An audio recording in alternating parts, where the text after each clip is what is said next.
Welcome to my channel Kausar cook. చూడండి, ఈరోజు lunch with balanced డేట్లో ఏమేమి పెట్టాను. రైస్ ఒక బౌల్ తీసుకోవాలి, కార్బోహైడ్రేట్ ఉంటాయి. నెయ్యి యాడ్ చేశాను కాబట్టి ఫ్యాట్ లభిస్తుంది. పప్పు, ఇది మెంతి కూర పప్పు. మెంతి కూరలో ఏ విటమిన్, సి విటమిన్ ఉంటుంది. ఇది మంచిది, హెల్త్కి మంచిది.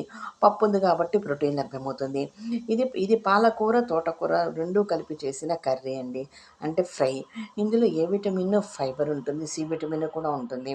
చాలా రకాలైన న్యూట్రియంట్స్ అండ్ ఫైటో న్యూట్రియంట్స్ లభిస్తాయి. జామకాయలో సి విటమిన్ మరియు ఫైబర్ లభిస్తుంది. పెరుగు ఇది ప్రోబయోటిక్, గట్ హెల్త్కి చాలా మంచిది. A vitamin, D vitamin, fat ఉంటుంది మరియు కాల్షియం ఉంటుంది. ఇది ఓవరాల్ హెల్త్కి చాలా మంచిది. ఇదండి లంచ్ విత్ బ్యాలెన్స్డ్ డైట్. మీకు కనుక వీడియో నచ్చితే లైక్ చేయండి, సబ్స్క్రైబ్ చేయండి. మరికొన్ని న్యూట్రిషియస్ వాల్యూస్తో కూడిన లంచ్ విత్ బ్యాలెన్స్డ్ డైట్తో మీ ముందుంటాను. Thank you for watching.